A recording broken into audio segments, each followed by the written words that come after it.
How are you? I'm alright. Yeah? Yeah. And the guaca chips were good. Uh-huh. That's great. They Do I have do. anything in my teeth? No, look great. No, honestly, nothing. Nothing there. All right, well, here we are, back again, another Twilight. What's this whole thing been like for you? I mean, you know, being there from the beginning all the way, you know, to the end, really. It's been, I don't know, I think I'll be able to, like, reflect on it better maybe in a few years. Yeah. Or something. It's been interesting going through, you know, like, really sort of growing with something, with the series, with other people, seeing people grow and change and watching this thing sort of, you know, grow into its own animal. Well, it's amazing when you say that, because I've talked to other people and told them that, you know, when you let people in your hometown know, oh, this is what I'm going to go do, that you start getting all these questions sent to you. Oh, ask about this. And it's kind of like they're asking you to ask the character, you know, does he really love her? What about this? Oh, poor Jake. You know, it's... Yeah, well, everyone wants, I think that that's sort of just, you know, that comes along with the territory. It's like everyone wants art to...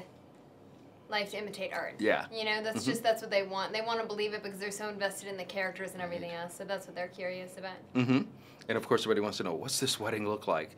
And it's like, it was beautiful. It was beautiful. It felt very sort of classic and very, I mean, it was stunning and very traditional and very sort of timeless and very, I thought, Edward Cullen-y.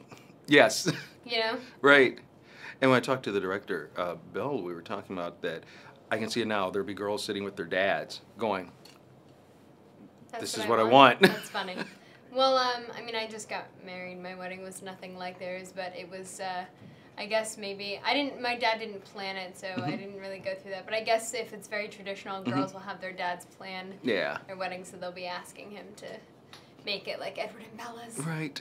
And congratulations on yours. Thank you. Yeah. And, you know, like you said, obviously this is part one of part two. After you see this one, I can only imagine what the second one's going to be like.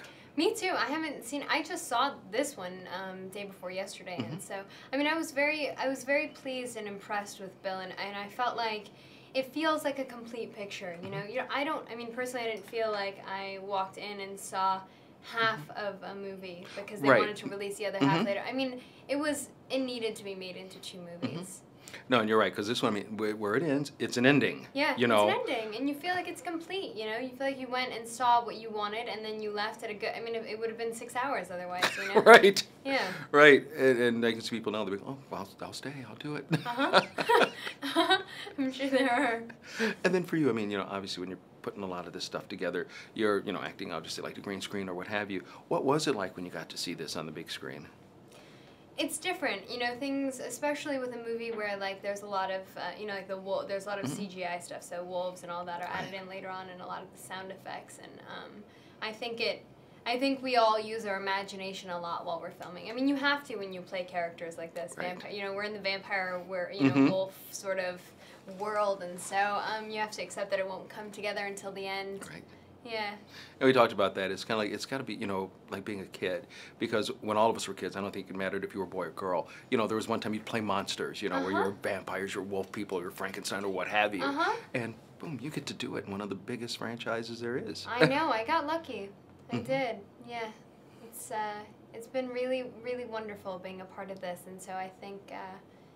I don't know, like I told you when we started, it's going to take a second for me to reflect on this whole experience, but I can already feel, you know, how, what a huge part of my life this has been, and what, you know, that this is like, it's a cultural phenomenon, and I got to be a part of this, and so I know that I'll look back, my entire life, I'll look back on this experience, I think, and feel like it was just such an honor to be a part of it. Fantastic. Well, Nikki, always a pleasure to see you. Nice to see you. And great. I look forward to seeing you again on the next one. Me too. I want to see it. I want to see the next one. I'm anxious, you know. I left the theater and was like, God, I wish they would just give me a copy. But we didn't get that. No. Nope. We'll go talk to Bill. Nope. Doesn't help. Doesn't help? No, I begged him to see this one for the longest time. They keep it under wraps. Oh, wow. Yeah. Well, good thing. Again, a pleasure. Take care. Thank you. You too.